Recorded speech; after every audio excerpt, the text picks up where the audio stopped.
All right, the King Follett sermon is one of the classics of church literature.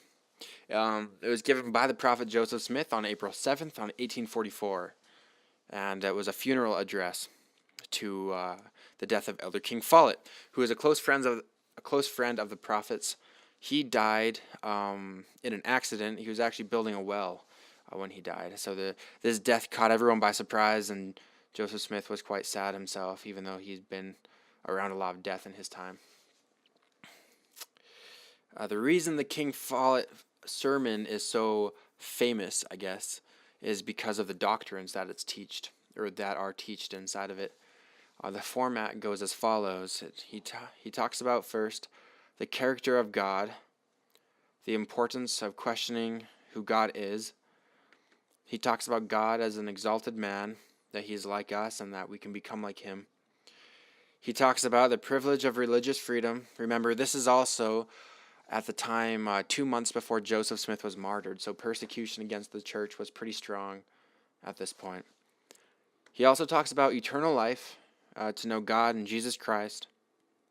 He talks about, of course, the righteous to dwell in everlasting burnings in heaven, which is kind of the consoling part of his funeral address to the family, to the King family. He talks about the council of the gods, and at the end he shows off a little bit of his knowledge about his Hebrew and Greek, about the word create and the world, how it was created. So just to give you a little bit more information, the first doctrine that really blows people's minds in this discourse was Joseph Smith said that God can be like, or he is like us and we can be like him, but he went even further. He went into explaining that God was once like us, that he actually lived on a world like us and made mistakes and grew up, or perhaps was like Jesus Christ. And then he grew into his exalted calling of being a God, and that we know that we are taught that we can become just like God. But I don't think we always realize that the doctrine is that God was once like us and we can become just like him. So that was the first thing, and he really dives deep into that one and really just comes out and says it like how I just did. Talking about religious freedom, he's warning the saints because at this point things are pretty aggressive between the mobs and the church leaders and the church, being kicked out of everywhere. So he's just kind of warning people again to just show Christ-like love to those who don't exactly agree with the same things as us, even if they're persecuting us. He was always kind of a good example, a Christ-like example, I guess, of turning the other cheek. There's a quote of Joseph Smith talking about eternal life, to know God and Jesus Christ. He says, "Here then is eternal life, to know the only wise and true God, and you have got to learn how to be gods yourselves, and to be kings and priests to God, the same as all gods have done before you, namely, by going from one small degree to another, and from a small capacity to a great one, from grace to grace, from exaltation to exaltation, until you attain to the resurrection of the dead, and are able to dwell in everlasting burnings, and to sit in glory, and do those who sit enthroned in everlasting power." So there you go. That's a pretty direct quote. Learning how to be gods yourselves, and as all gods have done before you. These are doctrines that were not super widely discussed, and even now are ones that are kind of like the leading edge of doctrine in our church. And consoling the mourners, Joseph said, death shall rise again, or dead shall rise again to dwell in everlasting burnings, in immortal glory, not to sorrow, suffer, or die anymore, but they shall be heirs of God, joint heirs with Jesus Christ. The main point of discussion for the critics on the King Follett discourse is that it wasn't like professionally documented because it was just a speech. So some of the speech is kind of it was all written down by shorthand by the people that were listening, by even some of the apostles who were used to writing down Joseph's speeches in shorthand, but there were a couple little mistakes and there were a couple things left up for interpretation.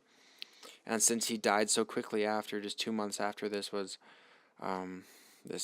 happened, There's a lot of discussion on some of the doctrines and such. It doesn't really make a big difference to me. I like everything that's taught here, um, and I believe in the things that are taught.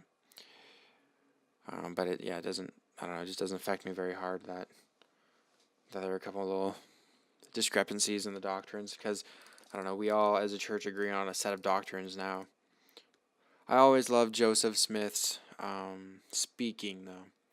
I feel like he was always on the cutting corner, and that there wasn't really a Mormon culture at this point yet, and it was still really being developed. So really, what they just had the raw source of the Bible and of the New Testament, and then really Joseph Smith was really all about. I mean, whenever he did something, you could really just ask the question, what would Jesus do? And I think most of the time Joseph Smith really complied with that principle, and he just did what Jesus would have done, not what necessarily a Mormon would do, but just like what a good person would have done.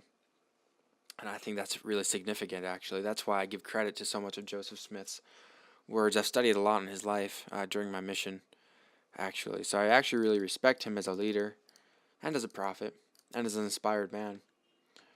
And I'm grateful for all of his teachings, including the King Follett sermon, which I read a lot on the mission and quote from him quite a bit. It's one of the times where the prophet is speaking. He was such an affluent speaker, and he had so much, I don't know, just so much knowledge. I mean, I'm not even talking just divine spiritual knowledge. I'm talking about he studied in the school of the prophets when he was learning Greek and Hebrew and translating. I mean, that is just a lot of knowledge, and I think he gained a lot of confidence, not only from those, but from his prayers and from his revelations as well.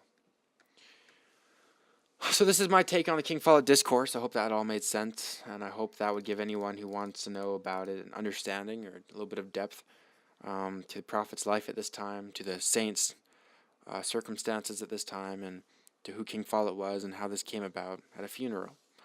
So, yeah, thank you.